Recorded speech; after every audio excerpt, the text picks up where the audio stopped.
to not be afraid to take risks.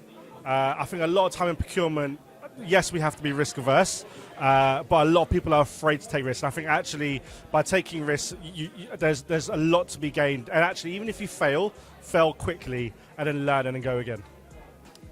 Yeah, and I think the same for me, right? It's building what Alvin said. It's to really think about how you're driving business value rather than just looking at it from a procurement-centric point of view. So understanding how procurement feeds into both planning, from a demand point of view, and then all the way downstream into finance and into the wider business ecosystem to drive really that top-line growth. But yeah, I think it's the market's changing, right? It's a great place to be.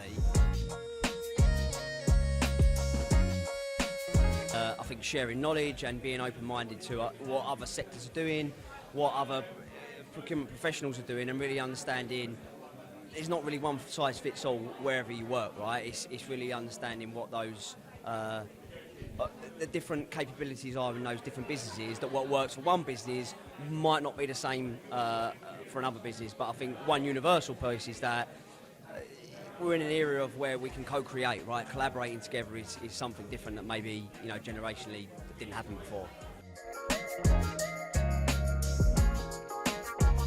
Building that community, ultimately being able to share knowledge. I know it's really cheesy to say, but knowledge is power.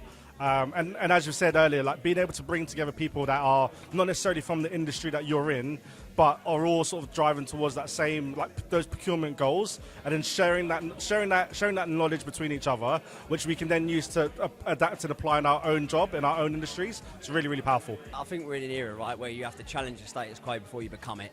And I think tonight was a great example for me, and really listening to Alvin and really understanding what my other peers are doing around different sectors to really make the change, right? You got to put yourself out there. You got to be different. You got to be willing to take a risk, like Alvin said. A concerted effort to well, it's a risk. It's a concentrated risk within a certain parameter. But you got to be willing to be different. And if you're not willing to do that, then you're going to be the same as everyone else.